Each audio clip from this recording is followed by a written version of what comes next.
Muito bem, pessoal. Desejo a todos aí um bem-vindo e estou aqui hoje com uma convidada de honra, a psicóloga Daiane, e resolvemos fazer um bate-papo sobre um tema muito recorrente, muito importante, que é exatamente por que que é tão difícil mudar, né? E vou fazer aqui uma breve apresentação de quem sou eu, né? Vai ficar gravado aqui. E, e aí vamos compartilhar aqui. E depois a Daiane se apresenta também. Então, deixa eu compartilhar aqui. Pronto. Olha lá, Daiane. Olha que slide bonito que eu preparei para essa noite. A Olha resistência à só. mudança. É, Uhum. aqui ilustrado para aqueles que são visuais vão adorar os meus slides. O pessoal fala: "Nossa, seus slides são bonitos, né?" Eu sou bastante Hum. visual, então eu acabo utilizando sempre ali uma metáfora, alguma coisa que ajuda a nossa mente fluir mais ainda. Bom, então eu vou avançar aqui rapidamente. Seja bem-vinda, Hum. Lia, professora Lia. Seja Muito bem-vinda. bem. Obrigada. Boa noite. E acabamos de começar, viu? Boa noite. Então, vou me Perfeito. apresentar rapidamente.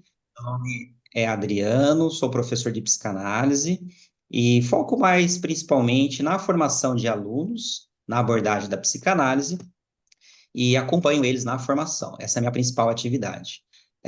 Tenho ali um apreço muito grande pelo ensino, principalmente, e é isso. Tem aqui um pouquinho das formações e essa noite a gente vai discorrer. Vamos pensar juntos com essas pessoas ilustres que estão aqui e com você que vai nos assistir quando estiver gravado. Muito bem. Antes de eu passar para a Daiane, me permite chamá-la de Daiane direto assim, Daiane? Posso Pode chamá-la me de chamar de Daiane mesmo? Daiane. Dai também. Pode. Dai Ok, também, se maravilha então. sentir aí à vontade. Maravilha, agradeço, Daiane. Então, como que eu conheci essa profissional incrível, esse ser humano extraordinário que é a Daiane, né? Nós gravamos um programa junto no canal TV Câmara e foi lá que a gente se conheceu e foi um bate-papo muito agradável. Ela trouxe principalmente a visão da psicologia, eu trouxe a visão da psicanálise no tema, na pauta do dia e resolvemos tomar um café depois e a gente falou assim, por que não gravar um bate-papo? E aí ela sugeriu esse tema incrível, que é a dificuldade da mudança e é algo recorrente na nossa clínica. Bom, me apresentei um pouquinho, vou passar para a Daiane. Fique à vontade, Daiane, para se apresentar, tá bom? Tá ótimo. Obrigada, Adriano. Foi um prazer, né, ter participado do programa junto com você. Foi muito enriquecedor o nosso bate-papo. Eu percebi que a gente estava bem entrosado, né? E ser convidada também a participar dessa live aqui foi um grande prazer. Obrigada, né, por lembrar de mim, por me chamar. Então, eu sou Daiane, eu sou psicóloga clínica. Eu atendo principalmente adultos e idosos na minha prática. Sou neuropsicóloga também. E eu tenho uma formação em neurociência afetiva e do comportamento. Também atuo e trabalho no tratamento, na avaliação de TDAH para adultos. Então, uma coisa que eu gosto muito de trabalhar são emoções, e algo que a gente conversou bastante, né, Adriano, no dia que a gente teve o nosso bate-papo. Então, eu tô aqui pra gente conversar, destrinchar, né, e vamos que vamos. Maravilha, Daiane. Daiane, qual é o seu sobrenome que eu esqueci? Perdão. Sena, Daiane Sena. Isso. Eu lembro que era um sobrenome muito sofisticado, né? Que lembra muito do nosso herói brasileiro, Ayrton Senna. Então, agora eu não vou esquecer mais. Eu associei aqui. Eu vou usar a técnica aí, né, de neuro. E Sim.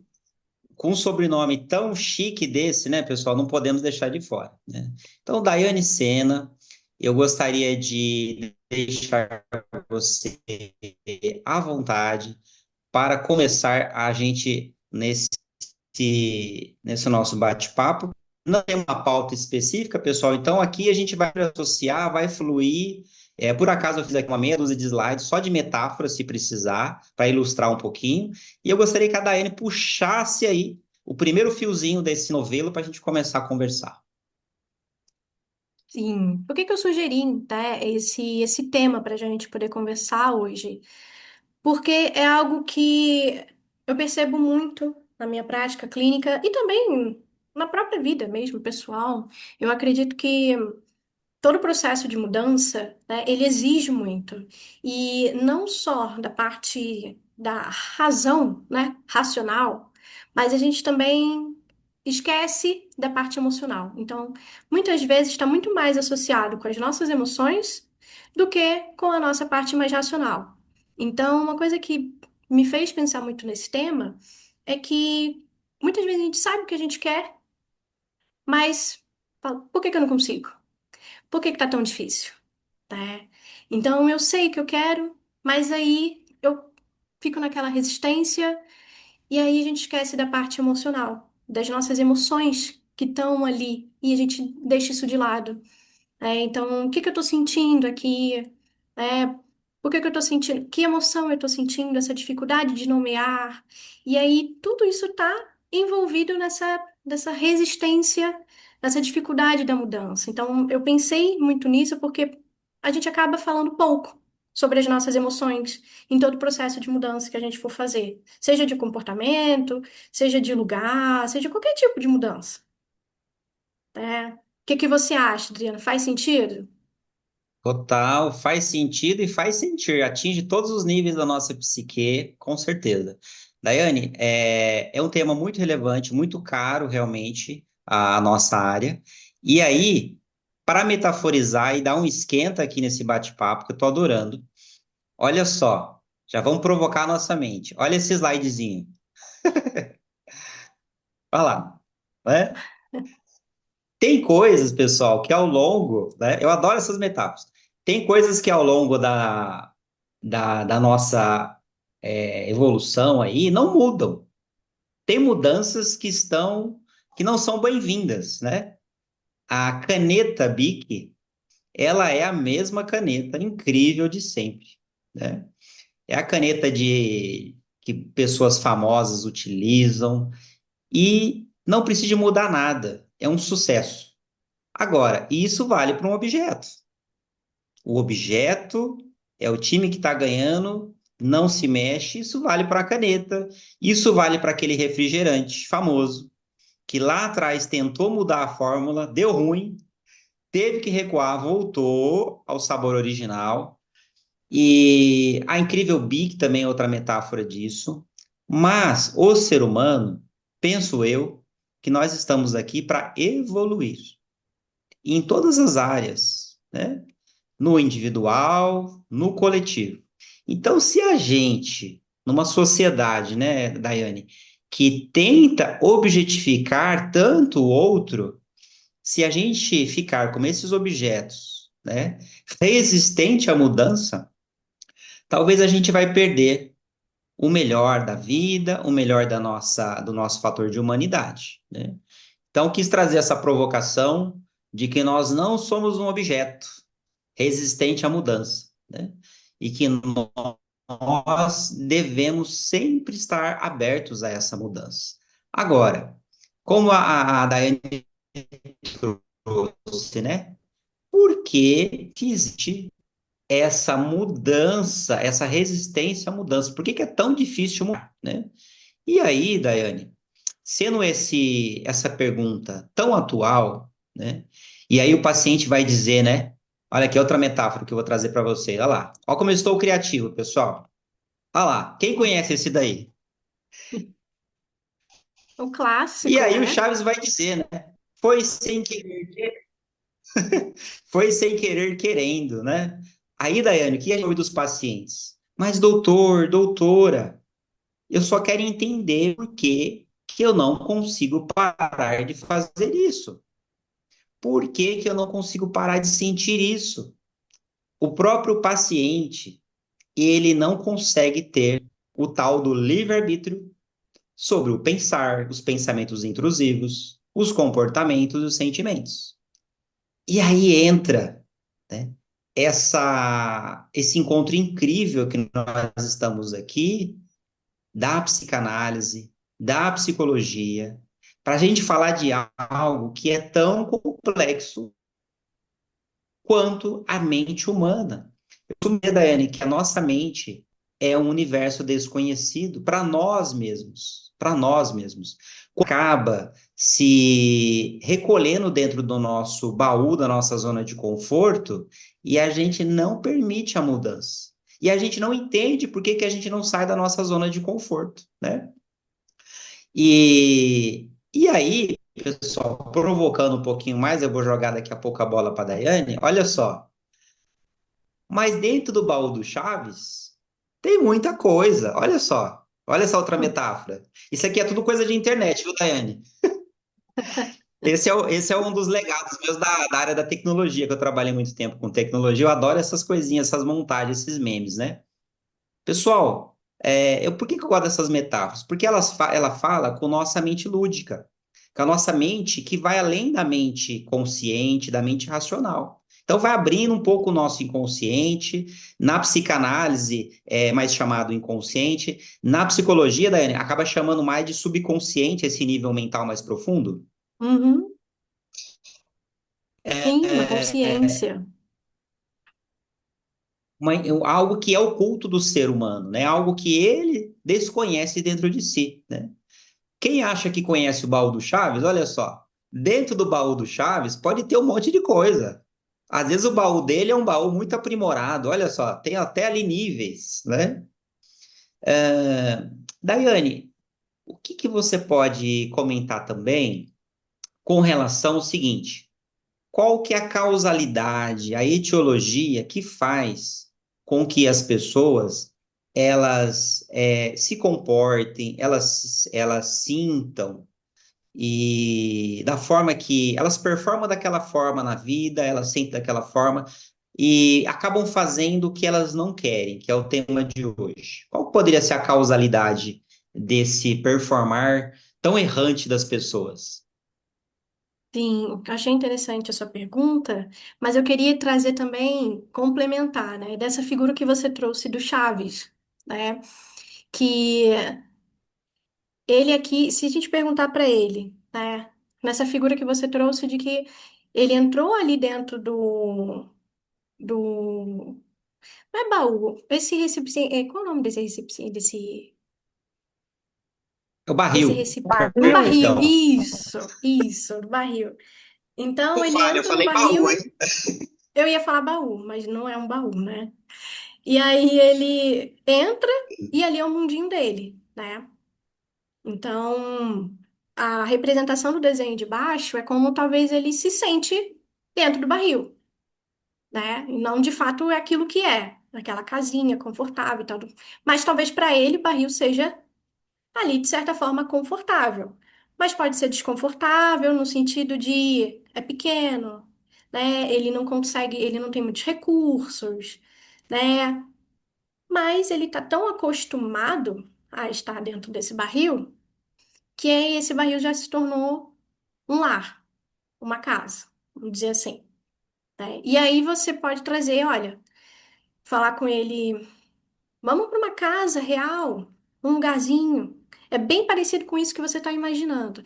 Vai ter uma cama, nananã, nananã.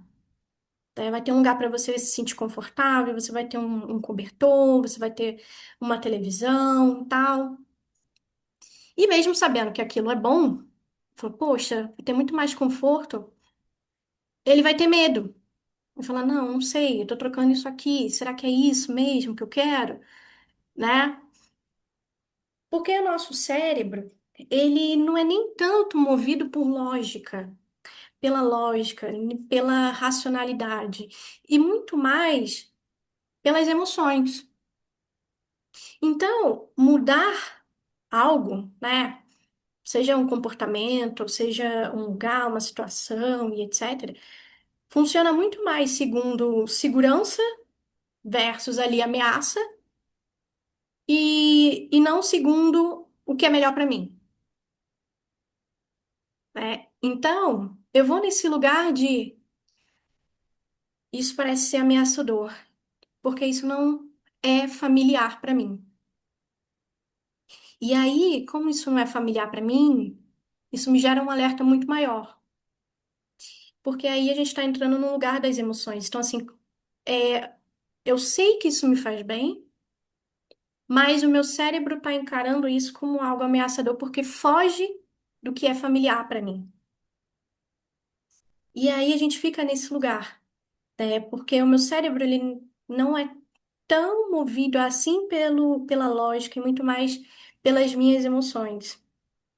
Porque o cérebro ele busca o familiar ao que é saudável muitas vezes, porque transmite uma sensação de previsibilidade, que é percebida como uma segurança. O que é que você acha? Faz sentido isso para você? Total, Daiane. A neurociência hoje, ela consegue, com, com toda a tecnologia, o avanço nas pesquisas, ela consegue trazer aí, corroborar o que, por exemplo, pessoas como, por exemplo, a lei do menor esforço, do George Zipf, né? Que ele sempre vai buscar a tendência do ser humano que consome menos energia, né? Ele, ele vai trazer isso no século XX. Antes dele, a gente teve um psicólogo, filósofo, cientista alemão, o Helmut, que ele vai trazer o princípio da economia energética, e hoje a neurociência também vai trazer que o cérebro ele tende a preferir a homeostase, para manter o equilíbrio, foi o que você trouxe, a familiaridade, pois as mudanças implicam um encontro com o desconhecido. E aí pode ser uma ameaça, pode gerar ansiedade. Então, nós estamos programados para sobreviver. Ao longo da nossa evolução humana, a incrível máquina que é o corpo, ele acabou sendo programado para sobreviver. E quando é sobreviver, é reproduzir, e aí a gente entra na energia, talvez aí a maior energia que o ser humano tem, que é da criação, da procriação, Hum, né? Energia sexual, objeto de estudo tão forte da psicanálise, uhum. e simplesmente sobreviver, que é o momento atual que a gente está vivendo, né? A gente está no momento que a plenitude, o equilíbrio, essa homeostase, está ficando cada vez mais escasso, né? As conexões humanas, que foi pauta lá da nossa conversa lá na TV Câmara, ela está, a falta da conexão humana, ou seja, a desconexão com o eu, com o outro, né? A psicanálise é chamada do grande outro, está fazendo com que haja um rompimento nessa evolução humana, né? E aí, isso faz com que as pessoas entrem em adoecimento, né? Então, essa nossa programação, ela está exatamente ficar na zona de conforto. Sim, e é muito interessante você falar isso, porque o corpo, ele aprende, aqui para a neurociência, né, que o corpo ele aprende antes da consciência. Então, antes de eu ter consciência, então a gente está falando lá atrás, lá quando eu era uma criança, um bebê, né? Então eu estava ali na minha fase curiosa, né? Naquela fase onde eu quero saber de tudo. Então o nosso corpo ele vai aprendendo antes de ter consciência. Mesmo que eu diga, por exemplo, eu quero muito esse copo d'água aqui, né? Mas talvez aprendeu-se nesse processo que tentar significa fracassar. Que tentar significa ser criticado, se expor, se decepcionar, me decepcionar, decepcionar os outros, porque quando eu estava nesse processo, talvez quando eu estava lá na minha adolescência, ou quando criança, e eu tinha ali o recurso, né, da curiosidade, né? Tá, eu vou tentar.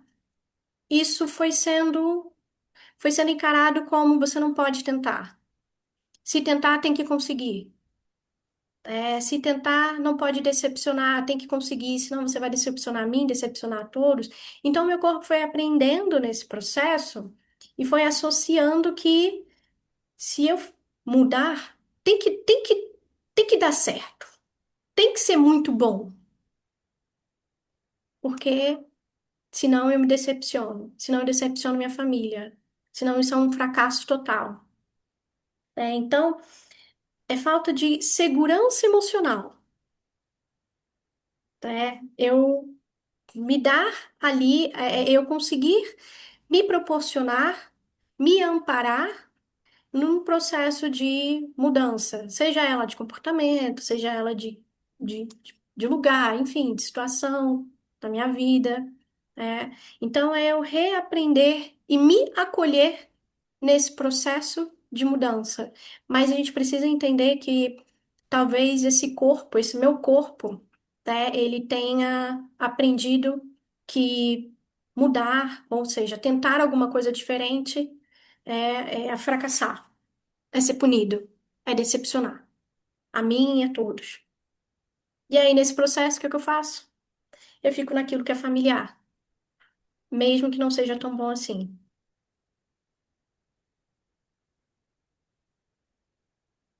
Incrível, Daiane, isso mesmo. Olha, a gente está com transmissão de pensamento. Olha qual é o próximo slide. O próximo slide, olha só. Filho de peixinho, peixinho é. Olha só. Eu resolvi montar esse slide agora à tarde e a gente nem combinou sequência, né? E olha só como que está fluindo aí. Legal.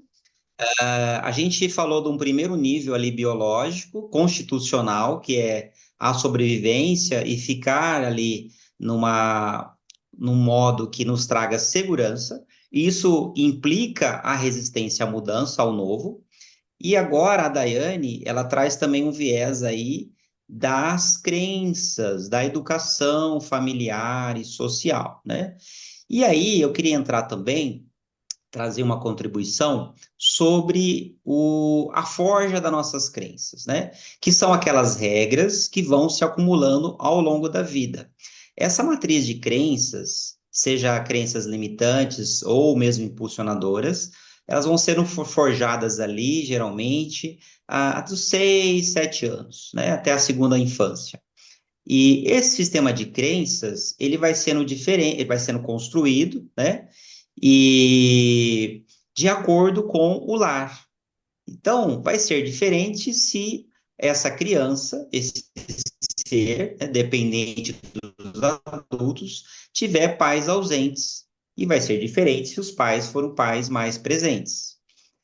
Durante essa fase ali da segunda infância, as crianças elas vão absorver informações do contexto familiar, social e escolar, principalmente o que elas veem e o que elas ouvem o papai falando.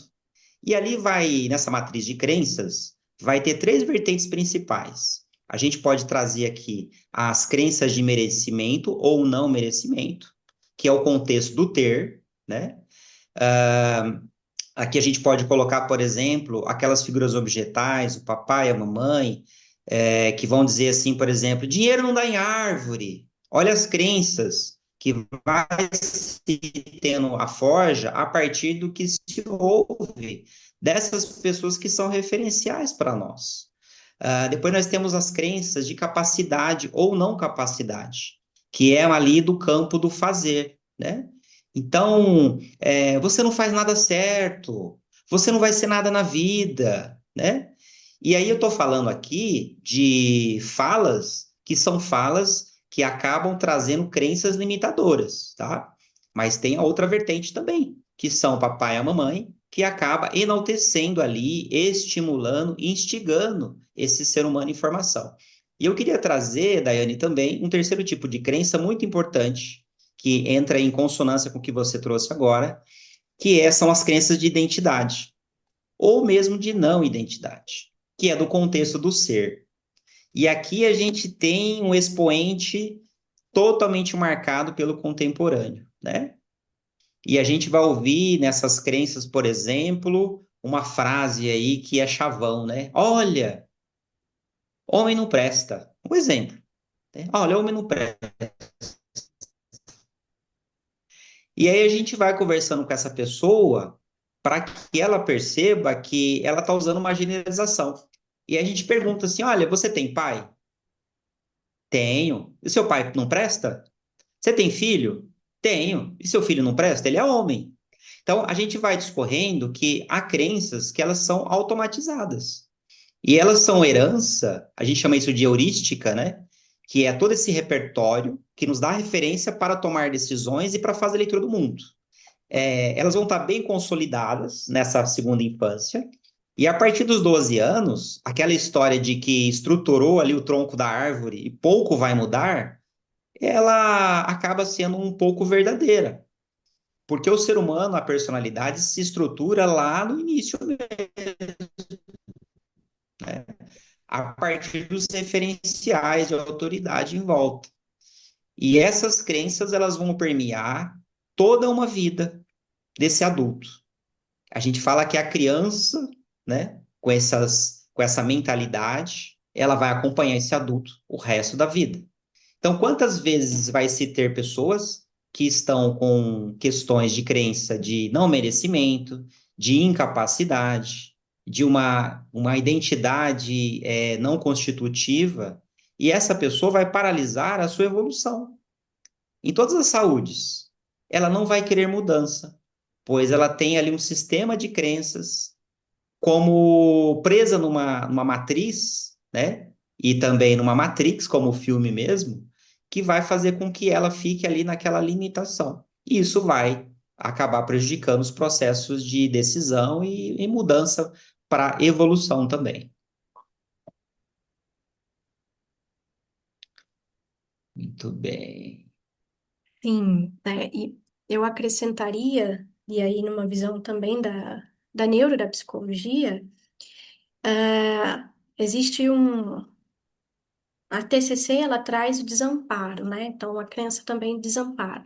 Mas, para neuro, a gente vê muito também desamparo aprendido, né? Então, aprendido porque isso foi sendo, durante todo esse desenvolvimento, né? O meu cérebro foi exposto a várias situações em que eu tentei, e aí eu não consegui, por alguma razão, né? Fazer aquilo que eu gostaria. Então, de tanto fracasso, eu paro de tentar, né? Então, meu cérebro começa a falar para mim que, olha, não adianta, você já tentou, né? Você não teve apoio, não tem ninguém. Então, por que que você vai continuar tentando uma mudança se você não é capaz, né? Então, a gente fala de desamparo aprendido porque eu desisti desse tentar, né? Então a gente vai falando sobre o amparo aprendido, que é justamente eu aprender a criar uma base, né, para que eu possa fazer um movimento. Então, para que eu possa criar uma base, uma segurança para mim. E a segurança não é no sentido de que vai dar tudo certo, super planejamento. Não, mas uma segurança emocional no sentido de vou criar minha própria base, então eu vou eu vou começar a pensar para mim mesma, né? Isso é um processo de autoconhecimento, né?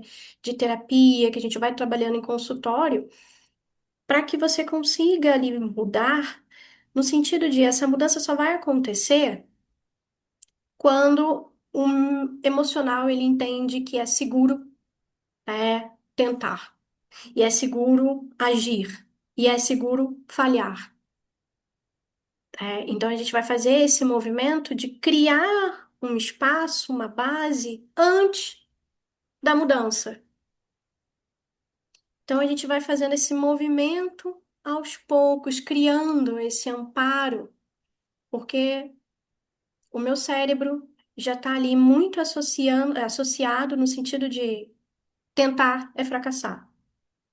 Então, a gente vai precisar criar uma base para esse agir. Então, isso vem antes do agir. E durante também, né? A gente vai criando pontes para as nossas ações.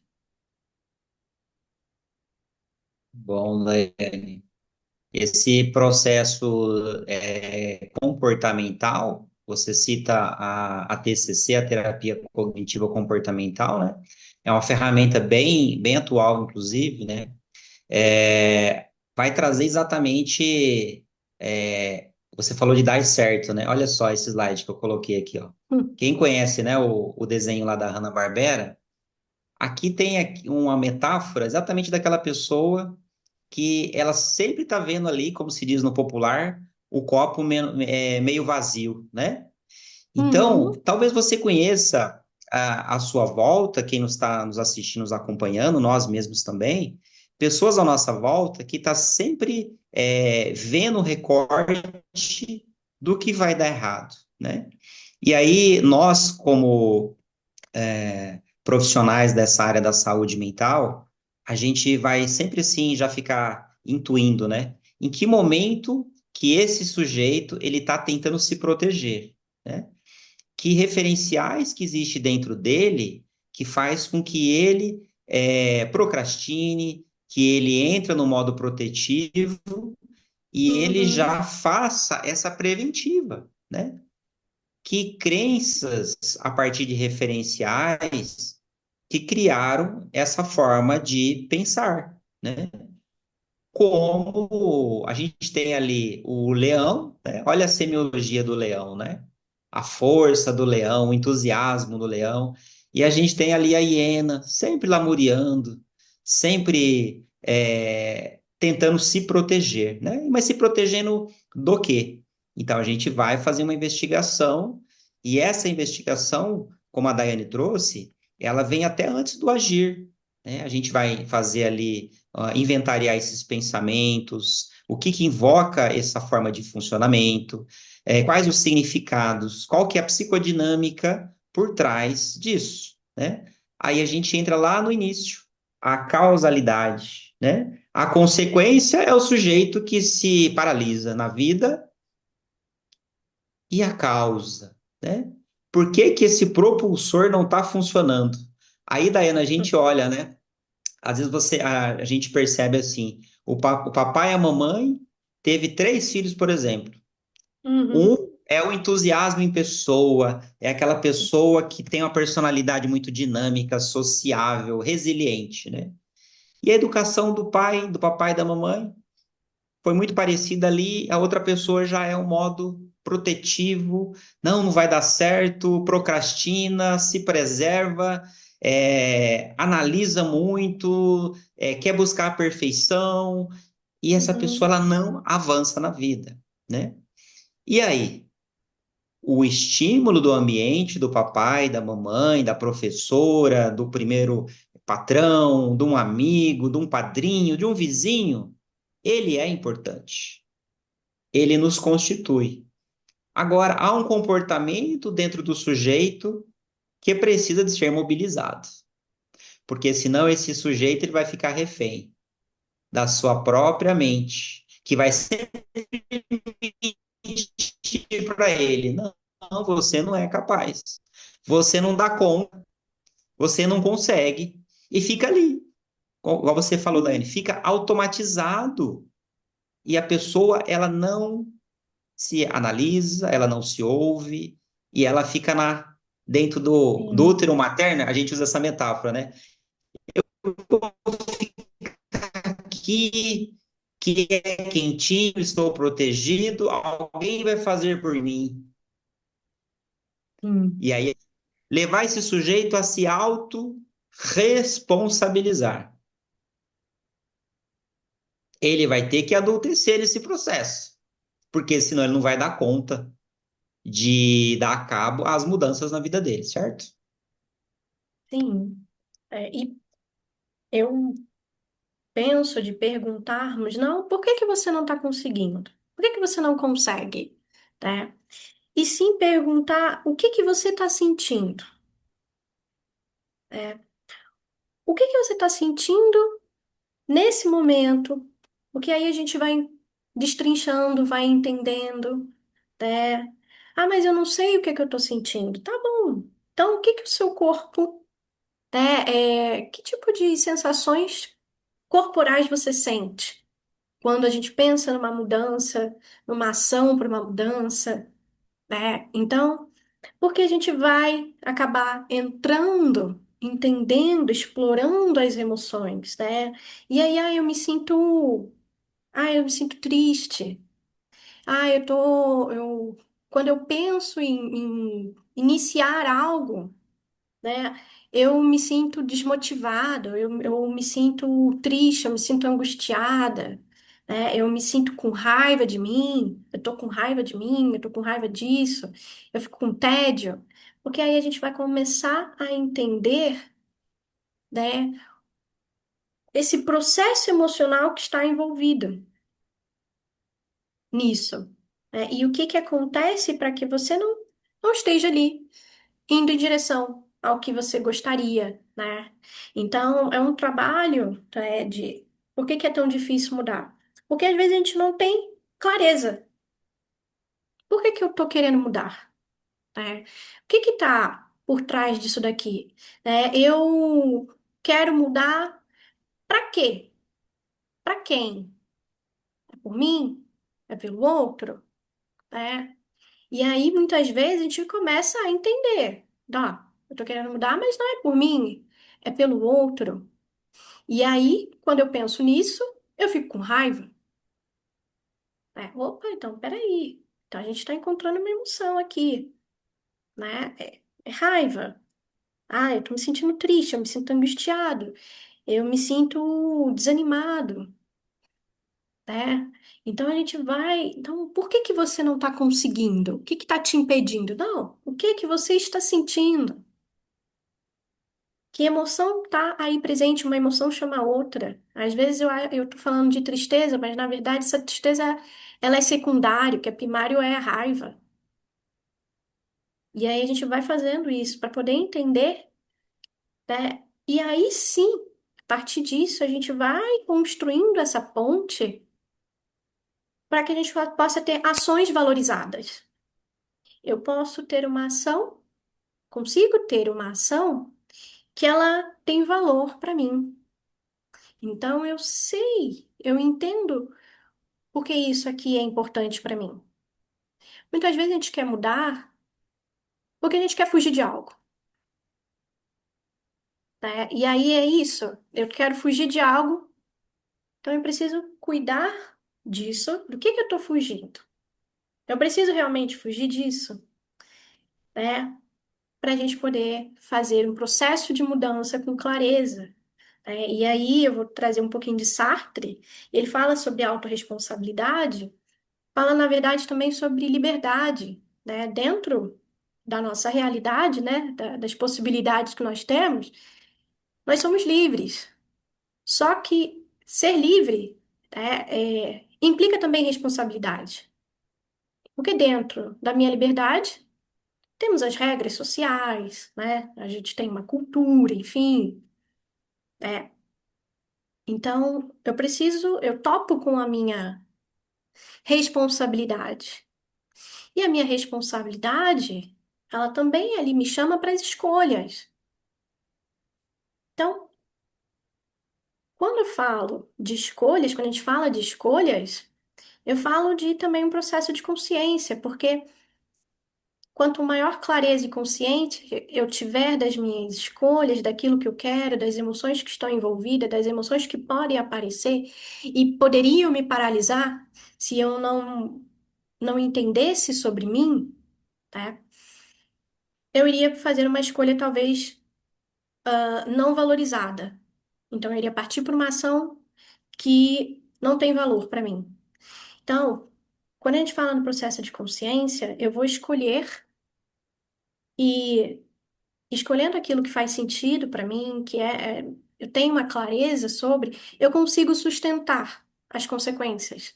E as consequências aqui, não no sentido ruim da palavra, podem ser consequências boas ou desafiadoras, mas eu consigo sustentar, porque aquilo me faz sentido, porque eu criei uma segurança emocional para mim de que tá tudo bem eu falhar, tá tudo bem não conseguir de primeira, tá tudo bem, é seguro tentar, Então, eu crio uma base para mim, então, eu me amparo emocionalmente para ter uma ação valorizada. E aí, conseguir fazer uma escolha mais consciente. E eu não estou falando de planejamento, tudo bonitinho, organizado, 100% preparado. Eu falo de uma segurança emocional para sustentar as minhas escolhas. Fez sentido? Daiane. Total, total. Eu vou pegar um gancho. Você vai falando, eu vou pensando aqui tanta coisa, a gente viaja, né? Você foi falando e você usou a palavra fugir. O psicanalista Jung, né, fundador da psicologia analítica, ele vai dizer o seguinte: o que você rejeita em si domina. E vai refletir essa ideia de que a sombra, ou a parte obviamente, nos controla. É o que você acabou de trazer.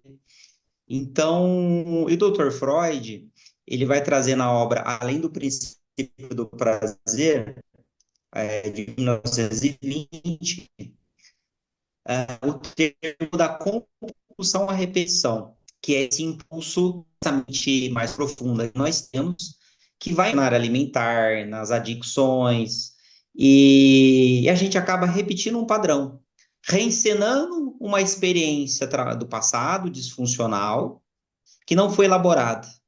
E aquilo nos persegue uma vida toda. E por que que eu voltei o slide? Quantas pessoas na nossa clínica a gente percebe que está repetindo o padrão daquele pai, daquela mãe que ele tanto critica. E fica ali naquele processo defensivo de raiva, né, desse amor recalcado que eu não tive, ou que eu acho que eu não tive, e fica, inclusive, repetindo. Às vezes, uma mãe muito controladora, um pai muito rígido, ou às vezes um homem que repete o padrão de um pai que era muito infiel e criticou o pai lá no passado, brigou com o pai, ficou do lado da mãe, aí entra no relacionamento e repete o padrão do pai. Às vezes também um pai que, por exemplo, bebia muito e era desrespeitoso no lar. E esse sujeito ele cresce e ele desenvolve alguma adicção também. Em muitos momentos igualzinho à adicção do pai. Por exemplo, o etilismo. Ou seja, aquilo que eu rejeito me domina. É como se eu precisasse de sair do julgamento e perceber que quem me deu o dom da vida me constitui. E não é só de modo biológico, é de modo comportamental, em outros níveis também. Então eu tenho que olhar nessa busca que a Daiane trouxe de buscar o sentir, buscar esse entendimento e esse sentimento também, que muitas vezes ele fica não é trazido para a consciência, não é pensado, não é elaborado. E o ser humano ele repete. Quando ele percebe, nossa, eu estou fazendo a mesma coisa que meu pai, eu estou fazendo a mesma coisa que aquilo que eu critiquei. E aí, esse slide é para a gente pensar assim, né? Filho de peixe, peixinho é? Será que com o nosso trabalho a gente consegue quebrar uma psicodinâmica disfuncional que leva esse sujeito a evoluir enquanto indivíduo, evoluir o sistema familiar dele também, como um todo, que ele está integrado? Ou seja, não há uma sentença. A gente pode pensar que o ser humano, quando ele se permite essa busca, ele consegue sair. Às vezes, até para honrar um pai que ele ama, uma mãe que ele ama, ele acaba repetindo algo que ele odiava, né? E essa ambivalência, muito característica do ser humano no aspecto do sentir, ela norteia o nosso trabalho na clínica. Esse conflito intrapsíquico da ambivalência, eu amo, eu odeio, eu sinto raiva do que na verdade eu amo, ele está sempre se repetindo. O ser humano que tem uma mente tão complexa acaba caindo sempre na armadilha de, de algo que ele prefere não ver, mas o persegue o tempo todo. Sim. É. Bem, O passado, eu gosto de pensar, o passado, ele explica, tá? algumas coisas, ele explica, mas ele não determina. É possível fazermos algo. É possível criarmos uma base emocional, vínculos, afetivos, para que a gente possa construir aquilo que faz bem, né? Então, assim, mas para isso eu preciso entender o que é importante para mim. Né? Eu preciso me questionar, eu preciso talvez ir mais a fundo. O que que eu quero construir, né? Por que que eu quero mudar? Para onde que eu quero ir? Que versão minha eu gostaria de ser? Né? Para a gente poder criar, né? Essa base, essa ponte. Muito bom. Daiane, nessa figura que eu coloquei, eu queria trazer essa simbologia, essa alegoria. Na psicanálise, nós chamamos de persona, né? É aquele personagem que o sujeito ele cria para dar conta das demandas do meio. E ali a gente pode pensar em alguém que teve ali uma infância em que lhe faltou o afeto, e esse sujeito ele cresce e ele cria uma persona de alguém muito amistoso, alguém muito sociável, muito solícito, e alguém que não recebeu. E ele dá em demasia. E a outra dinâmica também que a gente pode usar para simbolizar, né, é exatamente sobre o que você trouxe. A gente precisa de trazer para a consciência, né, para que a gente não siga achando que nós somos vítimas simplesmente do destino e a autorresponsabilidade, né? E ali nós temos uma pessoa que bebe para tentar voltar ali como se fosse a um prazer principal ali da fase oral, né? É uma metáfora, claro, né? O ser humano que está buscando o prazer ali pela boca, né? E eu queria perguntar para você o seguinte, né? Esse termo persona, do sujeito que ele mascara, na verdade, a essência dele, é, na psicologia tem um termo assim que também vocês utilizam. Eu estou aqui já fazendo pergunta de curioso, tá? Para ampliar o meu saber, aproveitando esse contato, né? Tem um termo equivalente, assim, desse papel dessa persona? A gente costuma falar muito sobre mascaramento, né? Então eu utilizo uma máscara e na neuro, né, isso também pode ser entendido como uma anestesia, né? Então um tipo de anestesia. Então, anestesia seja através de um mascaramento, né? Então, eu acabo mascarando algo, então, utilizo de uma máscara social para anestesiar algo sobre mim, sobre uma emoção, sobre aquilo que eu sinto, né? Ou para fugir de uma realidade. Então, eu crio uma outra, né? Mas então a gente chama, são anestesias. Então, assim, são comportamentos para fugir, para não lidar, para evitar, para não tornar tão consciente assim. Então, são tipos de anestesias, vícios, compulsões, tudo isso também entra nesse lugar de anestesia. Bom, eu estou pensando aqui, Daiane, o quanto que a dinâmica das redes sociais ela acaba propiciando tanto esse mascaramento, conforme você trouxe, né? O quanto que as pessoas acabam entrando ali numa competitividade. Eu vou dizer aqui uma palavra totalmente psicótica. A dinâmica da rede social ela é totalmente psicótica, ela é fora da realidade.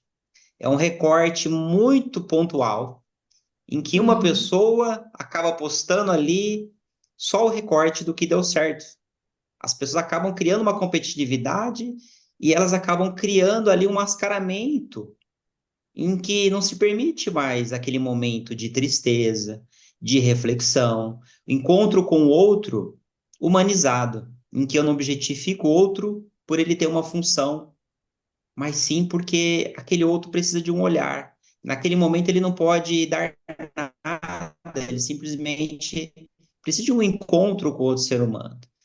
E essa dinâmica que a gente está vivendo atualmente, pautada principalmente pelo ter e pela estética, o quanto ela está adoecendo as pessoas, o quanto ela está criando pessoas que estão se suicidando, deprimindo, porque elas não têm mais o encontro com o outro. Aquela pessoa que vem e diz: Olha, vamos conversar sobre amenidades, né? Eu costumo usar em aula, Daiane, a seguinte imagem, né? Eu lembro que antigamente, os nossos pais, eles tinham um ritual ali, o hábito de, no final do dia, não findava o dia com televisão, não tinha nem internet. Eu estou falando só de uma geração atrás. Findava o dia com conversa. Os adultos saíam na frente das suas casas, isso à noite, ficavam sentados ali, conversando entre eles e as crianças brincando na rua, enquanto eles estavam conversando. E Uhum, então sempre findava o dia com esse encontro, essa socialização, né? E eu vou mais além. Quando eu estava na minha infância, não tinha energia elétrica. E a minha memória era se findar o dia, não tinha televisão também, né? Não tinha energia elétrica e televisão. Era o meu pai e minha mãe conversando e eu e meu irmão brincando. Iluminado por lamparina, por vela, essas coisas todas. Então, todo final de dia era terapêutico. E a gente ficava uhum. ouvindo a conversa dos pais, a gente não podia entrar na conversa, a criança ela podia ficar só ali com entre as crianças, né? Então, todo dia tinha essa conexão, sabe? E hoje, para a gente conseguir marcar um almoço com alguém, um café, a gente marcar um bate-papo, tá assim quase uma missão, né? A gente só vê assim, nossa, tá uma correria, nossa, eu tenho que ver minha agenda, nossa, só um instante. Não se prioriza mais essa conexão. É, e você falou E algo isso acaba interessante. dificultando muito as pessoas se modificarem, né? Perdão, pode falar. Não, não, eu só ia fazer esse complemento de com relação, você acabou trazendo isso das redes sociais, né? E você falou você trouxe um pouco da sua infância. Percebe que tem uma questão de vínculo aí, né? Então você se vinculava com outras crianças, brincava e etc, né? Nas redes sociais, isso não muda muito. Nós somos seres sociais, né? Também somos vinculativos, a gente precisa de vínculos, de conexões. E as redes sociais, elas também a gente pode entender como um grupo, né? Então a gente tem um grupo do pessoal que gosta de música X, temos o grupo que acorda 5 horas da manhã para ter um dia super produtivo, né? Nós temos um grupo de pessoas que, por exemplo, saem do trabalho e vão ir num barzinho. A gente tem um grupo que 3 horas da tarde está no shopping. Então a gente tem vários grupos, né? E é muito mais fácil esse contato com grupos diferentes do que na época em que não se tinha as redes sociais. Você geralmente tinha um único grupo, né? Que você conhecia ali, alguns, outros e tal, mas nas redes sociais é enorme. E isso não tem fim. E aí vem um senso de pertencimento. A gente quer se vincular, né? E aí a gente quer pertencer. E aí, quando a gente não tem muito bem claro, né, por que que eu quero pertencer, que grupo é esse, né? Às vezes a gente busca algo que não teve. E aí a gente fala sobre necessidade de apego, a nossa necessidade de apego, a nossa necessidade de ser autêntico. E os responsáveis, os cuidadores, né? Então, quando eu aprendo que parece que um briga com a outra, uma necessidade briga com a outra, então, assim, para eu ter a minha necessidade de apego atendida, a minha necessidade de autenticidade, ela tem que ser deixada de lado, né? Quando a gente está numa família que não foi tão estruturada assim. Então, a minha necessidade de apego, ou seja, só vou ter carinho, afeto, amor, se eu não for eu mesma. Então, se eu for uma criança boazinha, que não grita, que é quietinha, que não dá trabalho, etc. E a gente vai levando isso para nossa vida, quando há essa briga entre a minha necessidade de apego e de autenticidade. Você falou da máscara, né? Do mascaramento. Então, eu vou levando isso. E aí, certos grupos, eu entendo que se eu for autêntico, não serei aceito. E eu quero vincular, eu quero pertencer. E aí, eu participo de grupos, deixo minha autenticidade de lado, porque se eu for quem eu sou, não serei aceita. Mas, né, eu tenho um amor, eu tenho um afeto, mesmo que ele seja de uma forma distorcida, mas é isso que eu aprendi, que um não pode existir, né, enquanto o outro tiver. Então, eu não, minha autenticidade deixa-se de lado para que eu tenha o afeto, o apego, o vínculo, né? Então a gente vai crescendo, vai levando isso. Então eu utilizo esse tipo, eu me mascaro para fugir disso, para fugir da sensação de que eu não sou querida. E aí entra as emoções também, né? Desse processo. Então, assim, eu tô fugindo Sim. disso aqui porque eu não quero sentir tristeza, eu não quero sentir rejeição, né? E aí eu me vinculo, me mascaro, né? Eu utilizo de uma máscara social para pertencer àquele grupo. Porque se eu não pertencer, isso significa que eu falhei, fracassei. Então, faz sentido isso para você? Nossa, Trouxe isso total. das Na redes. hora que você estava falando, veio na hora o termo do Baum, que é os relacionamentos líquidos, né? Ele vai trazer exatamente essa fragilidade e superficialidade das relações. Hoje em dia, qualquer coisa, a pessoa ela é cancelada, ela é bloqueada. É simples assim, vai lá e bloqueia, cancela, tira do grupo. Tá muito frágil esse tecido relacional, esse tecido social, ele está se rasgando com muita facilidade. Antigamente, tudo acabava se resolvendo ali no diálogo. Hoje, por um mínimo do desconforto, as pessoas cancelam uma a outra. Não se tem mais o espaço rico de se falar do contraditório, né? Não se tem muito isso mais, né? Daiane, na minha anotação aqui, um tema que eu marquei para a gente falar também, que a gente já está com o tempo indo para a etapa final, é sobre procrastinação. Tem alguma pauta também que você queira falar mais também, não? Sobre a procrastinação? Isso, ou outra pauta também que você marcou aí também. Tem mais alguma coisa? Não, não, a gente pode encerrar com a procrastinação. É uma Maravilha. coisa que é muito atual, né?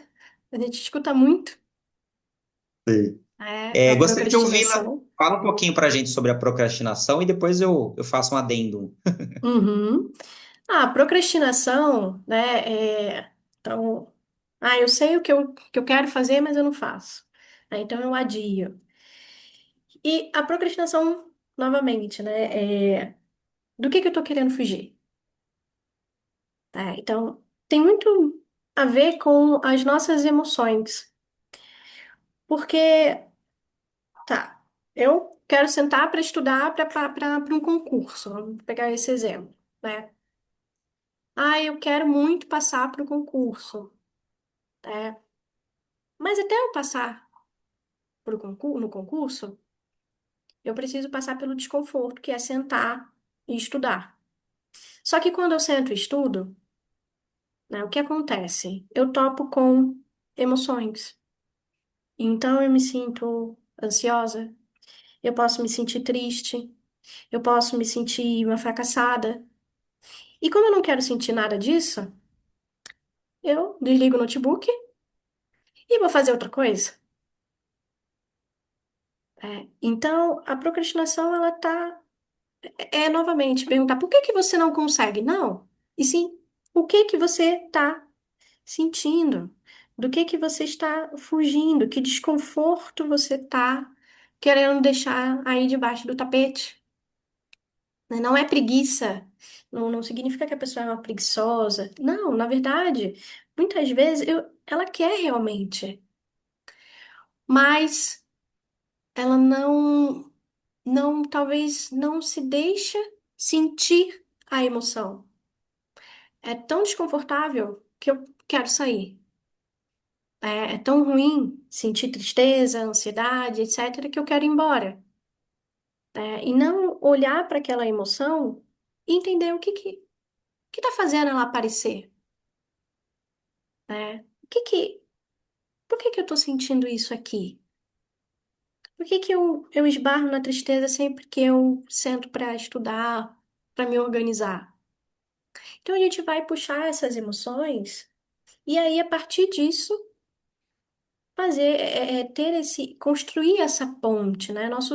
A gente tem uma área do cérebro que é um sistema de recompensa. E esse sistema de recompensa, ele é muito imediato. Então, se eu pego meu celular e aí eu começo a ver um videozinho, se eu achei ruim, eu passo. Se eu gostei de alguma coisa, eu fico. Só que quando a gente está diante de um objetivo, de uma mudança, de algo que a gente queira, né, não é tão rápido assim. Então, por isso, eu falei um pouquinho lá atrás sobre ações valorizadas, né? Eu entender aquilo que é importante para mim. O que que é importante para mim? O que que eu quero para mim? Para a gente ter uma consciência e trazer aquilo que está muito longe para um pouco mais perto. Então, o que que eu ganho fazendo isso? É, eu vou fazer o concurso, e aí eu vou ter maior liberdade financeira, e eu vou conseguir, ajudar os meus pais nesse processo. Então, trazer isso um pouco mais próximo para mim. Só que nesse processo eu vou lidar com o desconforto. E por isso a segurança, a base emocional que eu vou precisar criar sobre mim. Então, a procrastinação, né, que aí se eu deixo de lado, as pessoas associam muito com preguiça, nada mais é do que falta de segurança emocional, né? Porque, novamente, eu fiz o meu cérebro, né, o meu corpo, ele aprendeu que tentar significa fracassar, significa não dar conta, significa decepcionar a mim ou o outro. Então, eu preciso criar uma segurança emocional para mim, então, o amparo aprendido para que eu possa, então, dar continuidade àquilo que me faz sentido. Então, a procrastinação é a gente fazer esse trabalho de autoconhecimento, é eu entender o que que é importante para mim e por que que isso é importante, o que que eu quero para mim, para minha vida, é meu mesmo? Isso aqui é realmente meu? Ou isso aqui é uma expectativa que eu estou querendo atender? Né? Porque se isso for uma expectativa, eu vou esbarrar, né, em muitas emoções e crenças que vão talvez me paralisar, não vão me deixar seguir. Ou seguir de uma forma um pouco distorcida, né? Então, uma mudança só acontece quando o meu sistema emocional ele entende que é seguro. É seguro tentar, é seguro falhar, é seguro agir. Então, eu trouxe um pouquinho desse lado da procrastinação, das nossas emoções ali envolvidas nesse processo que a gente precisa validar. A gente precisa se permitir sentir o desconforto. Eu estar aqui fazendo o que me importa, mesmo topando com emoções desconfortáveis. Porque aí a gente entra com a autorresponsabilidade, né? Eu me torno responsável Excelente, Daiane. e com E isso, eu vou pegar. de lidar com as minhas emoções. Bom, eu vou pegar um gancho, olha, já vou indicar. Você falou de sistema de recompensa, e eu já vou Hum, indicar esse livro que eu acho incrível, é o Nação Dopamina, exatamente numa época que as pessoas elas estão com uma dose gigantesca de dopamina. E aí o mundo aqui fora fica sem graça, né? Aí qualquer coisa da pessoa que fala mais do que 5 minutos, já fica desconfortável. Tudo é short, tudo é rápido, tudo é instantâneo. Como que eu vou conseguir desenvolver conexão aqui fora se eu não consigo lidar, como a Daiane trouxe, com o desconforto numa nação que busca pela dopamina de um modo exacerbado? Esse livro vai ampliar mais ainda essas informações. E uma obra incrível também que eu posso indicar aqui é esse clássico da análise, que é o Mal-Estar da Civilização. Inclusive, em janeiro, a professora Lia Vanessa, que está inclusive aqui na chamada, a outra é a doutora Adriana Mancini. Nós vamos fazer a leitura dessa obra, Um Mal-Estar na Cultura, né, na Civilização, juntamente com outras pessoas também que tiverem interesse nesse tema, tá? Vai ser um projeto gratuito aí. Depois eu vou deixar meus contatos, se alguém tiver interesse, a gente vai fazer a leitura e a conversa sobre essa obra tão importante da psicanálise. E a Daiane trouxe também sobre a parte aí para a gente da procrastinação. Tema tão atual, né, na nossa sociedade. Para a psicanálise também, Daiane, eu queria acrescentar que a procrastinação, ela pode ser vista como um mecanismo de defesa e ela envolve, claro, causas multifatoriais, Sim. né, multifacetadas. E esse ciclo de adiamento, que são aquelas pessoas, por exemplo, que começam a comprar um monte de livro e não termina nenhum. É aquelas pessoas que compram um monte de curso online e não termina nenhum. E vai procrastinando, sabe? Não consegue levar a cabo nada, não consegue terminar nada. Qual psicodinâmica que a gente pode pensar aí também, né? Acrescentando mais uma vírgula nessa narrativa. Podendo ser um mecanismo de defesa, o que a gente pode pensar, né? Numa sociedade que está buscando cada vez mais o perfeccionismo. O medo de fracassar, ele tem ali uma parceria muito grande. Como atender a uma demanda de padrões tão elevados que a gente tem hoje em dia à nossa volta? Essa busca pela perfeição que paralisa a ação. Leva a pessoa à incerteza, e isso associado, por exemplo, a questões identitárias. A gente tem, por exemplo, a questão da baixa autoestima, sentimento de inadequação que se conecta ali com a parte da rede social. Tudo isso pode minar essa motivação propulsora de realizar as tarefas, de completar, de fazer o feito, trocar o feito pelo perfeito, conforme diz aquela frase, né? Como que eu vou simplesmente estar no estado de presença, conseguindo fazer as coisas da melhor forma possível, com os recursos que eu tenho, independente se aquilo vai ser bárbaro, se aquilo vai ser esplêndido, se aquilo vai ser digno de troféu do Oscar, né? Porque a cobrança é por pessoas impecavelmente bonitas, incrivelmente inteligentes, não é assim? Tem que ser Isso. bom em tudo, essa é a demanda social. E eu acho que a gente pode pensar junto como sair dessa corrida dos ratos, que não se finda nunca.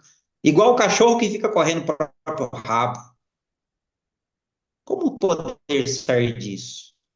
E eu acho que o trabalho que a Daiane faz na área da saúde mental, o trabalho que eu faço na área da psicanálise, o trabalho que alguns de vocês que estão conosco aqui também na área da saúde mental, a gente pode levar e pensar sobre isso junto e sair desse automatismo no momento que a gente busca o que faz sentido para nós.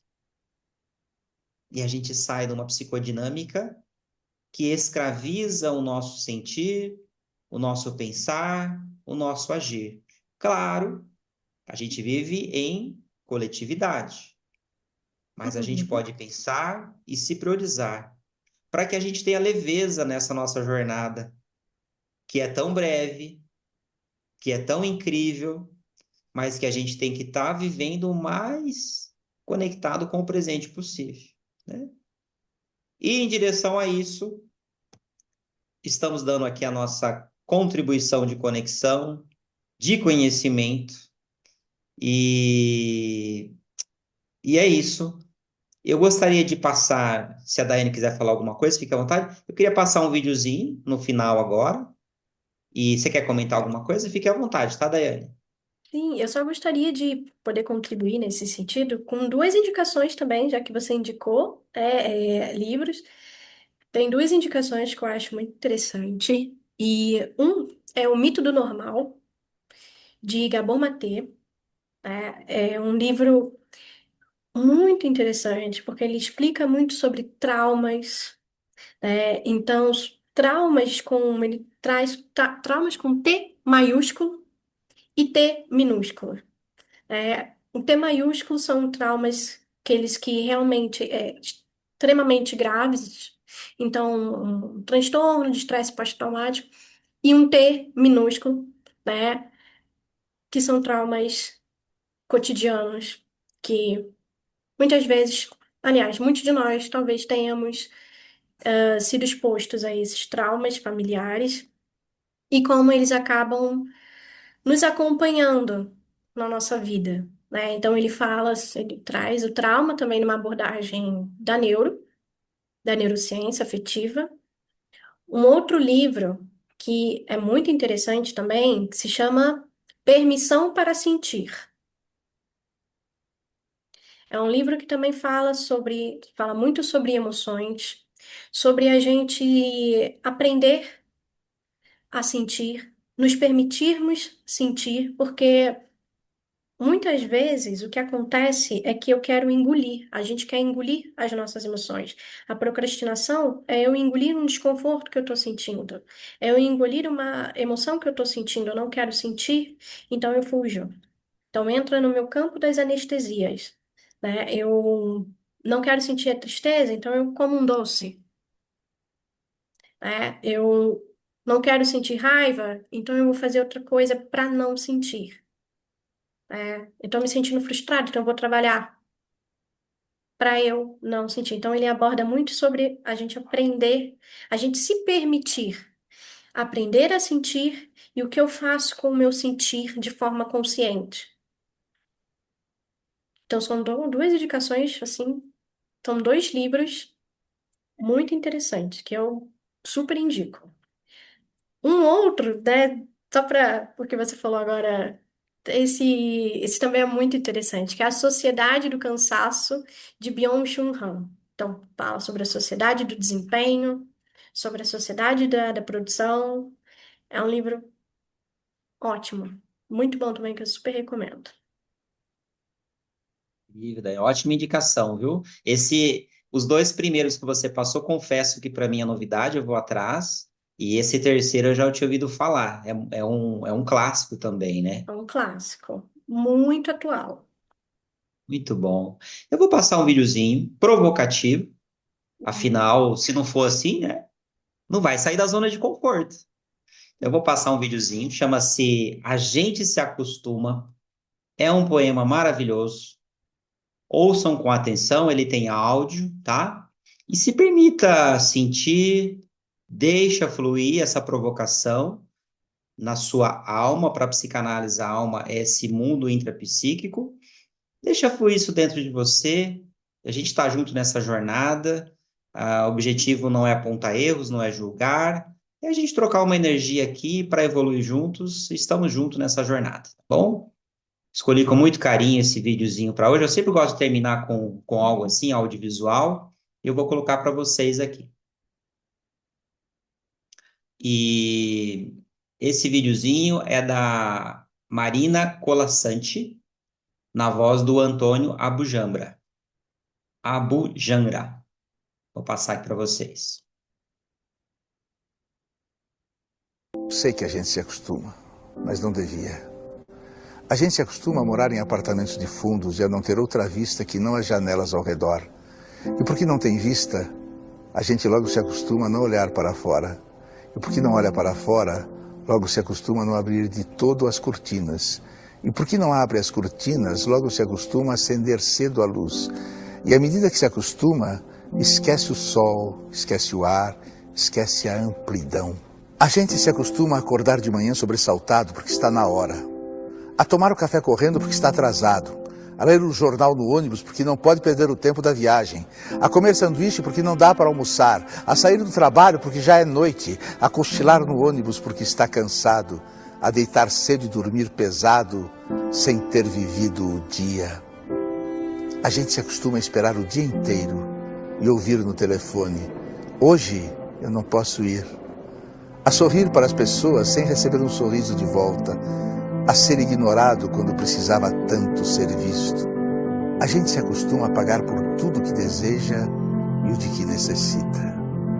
E a lutar para ganhar o dinheiro com que pagar, e a pagar mais do que as coisas valem, e a saber que cada vez pagará mais, e a procurar mais trabalho para ganhar mais dinheiro, para ter com que pagar nas filas em que se cobra. A gente se acostuma à poluição, às salas fechadas de ar-condicionado e cheiro de cigarro, à luz artificial de ligeiro tremor, ao choque que os olhos levam na luz natural, às bactérias de água potável. A gente se acostuma a coisas demais para não sofrer. Em doses pequenas, tentando não perceber, vai afastando uma dor aqui, um ressentimento ali, uma revolta acolá. Se a praia está contaminada, a gente molha só os pés e sua no resto do corpo. Se o cinema está cheio, a gente senta na primeira fila e torce um pouco o pescoço. Se o trabalho está duro, a gente se consola pensando no fim de semana. E se no fim de semana não há muito o que fazer, a gente vai dormir cedo e ainda fica satisfeito porque tem sempre sono atrasado. A gente se acostuma para não se ralar na aspereza, para preservar a pele, se acostuma para evitar feridas, sangramentos, para poupar o peito. A gente se acostuma para poupar a vida, que aos poucos se gasta, e que gasta de tanto se acostumar e se perde de si mesma.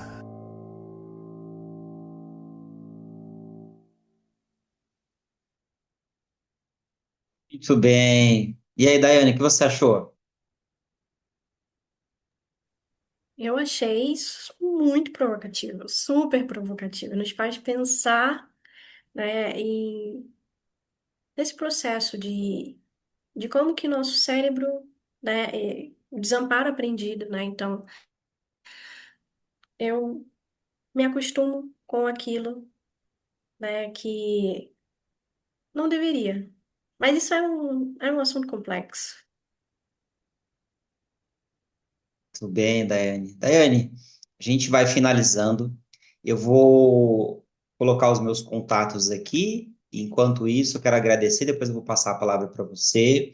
E para mim foi uma honra e uma experiência incrível poder estar conversando com você aqui. Um encontro profissional muito profícuo, que foi lá o nosso bate-papo. E agora rendendo frutos a partir dessa humildade sua de aceitar a gente conversar aqui, né? Algo que vai ficar gravado para que ajude outras pessoas, né? Eu queria dizer que a minha alma, ela se engrandeceu um pouco mais ao Uhum. poder ter esse encontro e essa conexão tão respeitosa, de um diálogo franco, um diálogo tão humano, né? E muito obrigado, tá? Que a gente possa render frutos muito mais ainda e juntar forças, né? Porque a gente pode pensar, talvez, e para as pessoas que estão sofrendo, que sozinho não dá. A gente tem que se juntar, as nossas habilidades e competências, e me coloco à disposição, que for assistir aqui a gravação, quem está também nos assistindo agora. Eu sou psicanalista clínico, sou professor de psicanálise, faço trabalho de supervisão de casos, atendimentos, e estou à disposição nesse processo de juntar forças aí com vocês, tá bom? Muito obrigado, tá aí meus contatos, e passo a palavra para nossa honradíssima Daiane. Daiane Sena.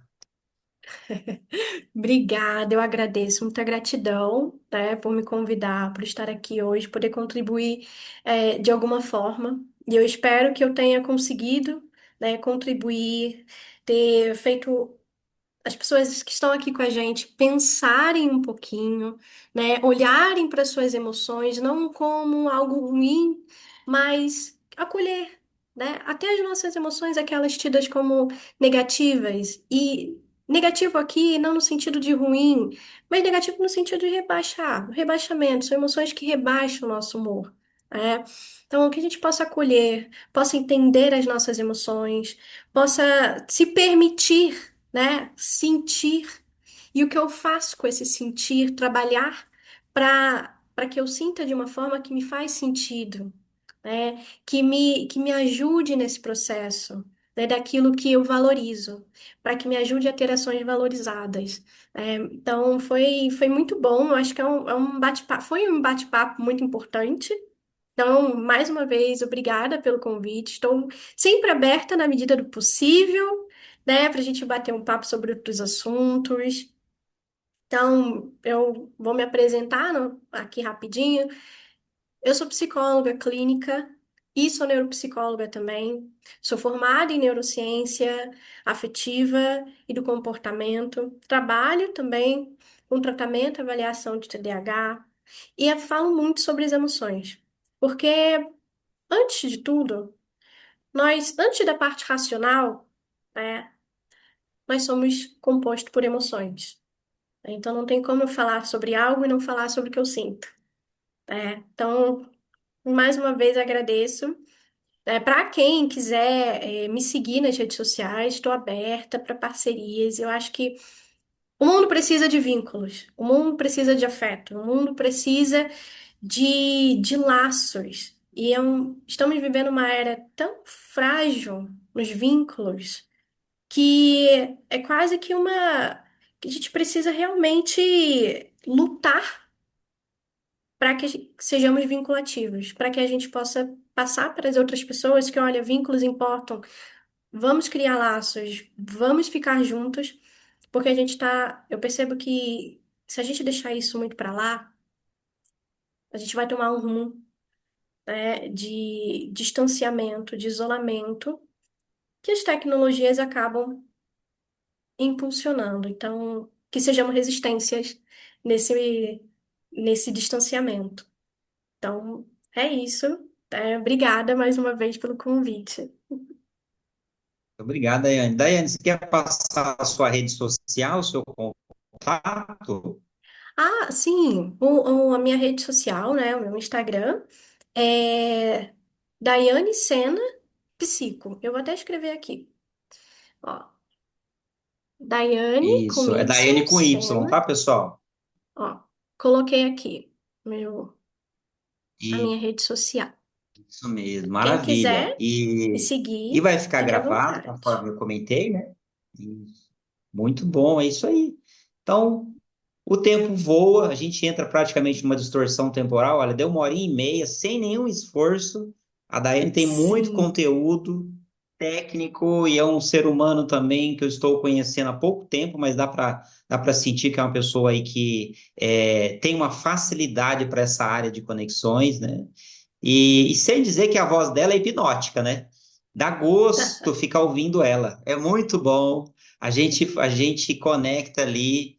E até comentei com ela, Daiane, seria uma ótima professora também, porque a fala dela é muito fluida e muito boa, né? Tudo bem, Quem Daiane. sabe? Quem sabe, né? Até uma próxima oportunidade, que seja breve, tá bom? Tá bom. Obrigada e gratidão a todos que estiveram aqui, que estão aqui, né? E que fizeram também parte disso, fizeram acontecer. Obrigada. Tudo bem. Muito obrigado, pessoal, a todos. Uma ótima noite. Depois eu vou mandar o link da gravação para a gente divulgar mais esse trabalho composto aí, orquestrado por todos vocês, tá bom? Um abraço, uma ótima noite. Tchau, Até. Tchau, tchau. tchau.